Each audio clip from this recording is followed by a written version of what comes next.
Sachin jewellers લૂંટ murder કેસમાં crime બ્રાન્ચે બિહારથી રીઢા ગુનેગારોને ઝડપ્યા। આરોપીઓએ ફાયરિંગ કરી દુકાનદારનું મોત નિપજાવી 10 લાખની જ્વેલરી લૂંટી હતી। ઘટના સ્થળે એક આરોપી ઝડપાયા બાદ અન્ય 3ના નામ ખુલ્યા, જેઓ બિહારથી પકડાયા। સુરત શહેર ક્રાઇમ બ્રાન્ચે સચિન વિસ્તારમાં શ્રીનાથજી જ્વેલર્સમાં થયેલી ચકચારી લૂંટ વિથ મર્ડરના ગુનામાં સંડોવાયેલા રીઢા ગુનેગારોને ગણતરીના દિવસોમાં બિહાર ખાતેથી ઝડપી પાડી મોટી સફળતા મેળવી છે। ગત 7 જુલાઈ 2025ના રોજ સાંજે સચિન સ્ટેશન બજાર સ્થિત સીવી માર્કેટના પહેલા માળે આવેલી શ્રીનાથજી જ્વેલર્સ નામની દુકાનમાં 4 અજાણ્યા ઇસમો પિસ્તોલ જેવા હથિયારો સાથે ઘૂસી આવ્યા હતા। તેઓએ દુકાનમાં હાજર માલિક અને કર્મચારીઓને બાનમાં લઈ હથિયારો બતાવી ડરાવી ધમકાવી જાનથી મારી નાખવાની ધમકી આપી હતી।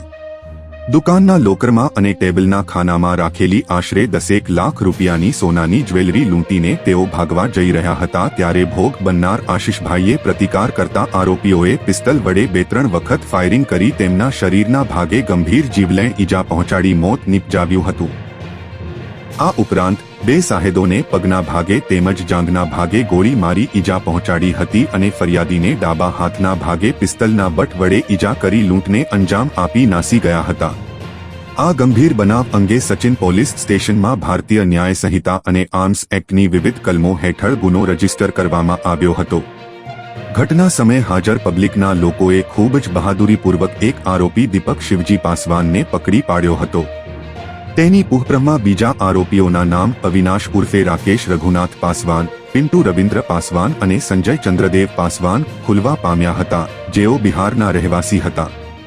આ ગુનો ખૂબ જ ગંભીર પ્રકારનો હોવાથી પોલીસ કમિશનર શ્રી સુરત શહેર દ્વારા ક્રાઇમ બ્રાન્ચને આરોપીઓને ત્વરિત પકડી પાડવા જરૂરી સૂચના અને માર્ગદર્શન આપવામાં આવ્યું હતું, જેના આધારે ક્રાઇમ બ્રાન્ચની અલગ અલગ ટીમો દ્વારા સઘન વર્કઆઉટ શરૂ કરવામાં આવ્યું હતું અને અંતે ફરાર આરોપીઓને બિહારથી ઝડપી પાડવામાં સફળતા મળી હતી।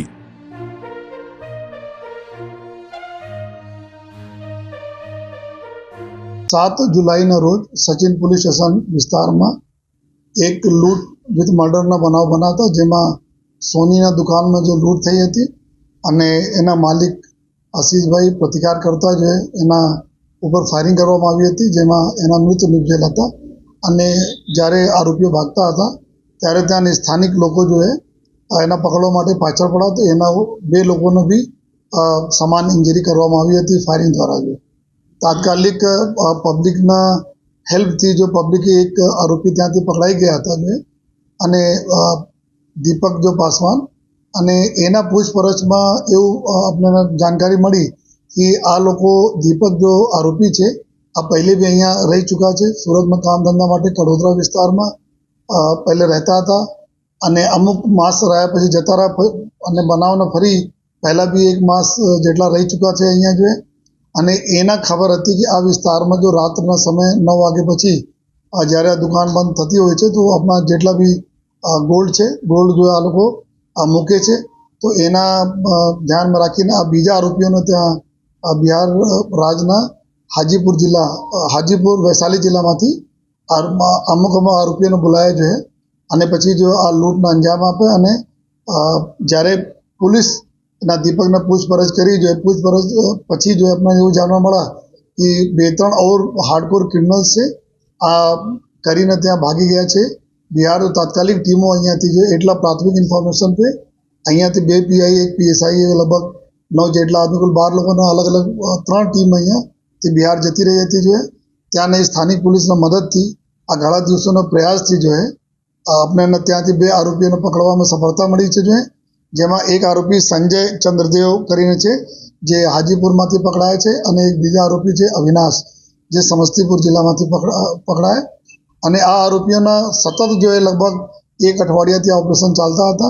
आ लोको अपना घर बारंबार जो बदलता था, जो छुपावनी जगह बदलता था जो है अने त्या आरोपीओ ज्यारे पकड़ाया तो आ आरोपीओने बहुत सीरियस जो गुनाहित इतिहास पर छे जो है आमां जो चंद्रदेव छे अने आ जेटला भी आरोपी पकड़ाया छे अविनाशना सिवाय जो बाकी जो 3 आरोपी छे आ लोको जो बैंक डकैती पेट्रोल पंप डकैतीओ जो है हथियार वडे लूट करवाना जो है आ मोटी रकम ने जो चील झड़प करवाना जो है नार्कोटिक्स केसेस आ प्रकार केसेस में बधा आरोपीओ સંડવાલા છે, જે અમે ઇન્ફોર્મેશન બિહાર પોલીસમાંથી મળી છે. આમાં ખાસ કરીને જો સંજય ચંદ્રદેવ છે પાસવાન, એના ઉપર જો 5 જેટલા સિરિયસ ગુના આ પ્રકારના ડકૈતી અને આ પ્રકારના ગુના દાખલ થયા છે. જો દીપક પાસવાન છે, જો અત્યારે સૌપ્રથમ અહીંયાથી પકડાયા હતા, એના ઉપર 7 ગુના છે. આ તમામ ગુનાઓ બી ડકૈતી અને બેંક રોબરી અને આના પેટ્રોલ પંપ રોબરી આ પ્રકારના ગુનાઓ છે. અને ત્રીજા આરોપી એક જો પિન્ટુ પાસવાન છે, અત્યારે આ અમારા વોન્ટેડ છે. 4 પૈકી 3 આરોપી પકડાઈ ગયા. એક આરોપી જો વોન્ટેડ છે, એના ઉપર બી 6 ગુના આ પ્રકારના ગુના માં સંડવાયેલા છે. આ લોકો જો અલગ અલગ ગુનાઓમાં જ્યારે જેલમાં હતા ત્યારે બધા ત્યાં જેલમાં ભેગા થયા છે અને પછી આ લોકો આપની એક ગેંગ બનાવી છે ગુનાહિત પ્રવૃત્તિ કરવા માટે. તો અત્યારે જો આરોપી પકડાયા છે અને મુદ્દામાલમાં જો ગેલ 10 લાખ રૂપિયાની જો રકમ હતી આ બી મળી ગયા છે જે મુદ્દામાલ. અને એના સિવાય જો આરોપીઓનો ટ્રાન્ઝિટ રિમાન્ડ ઉપર 4 દિવસ રિમાન્ડ ઉપર લઈ આવવામાં આવેલા છે.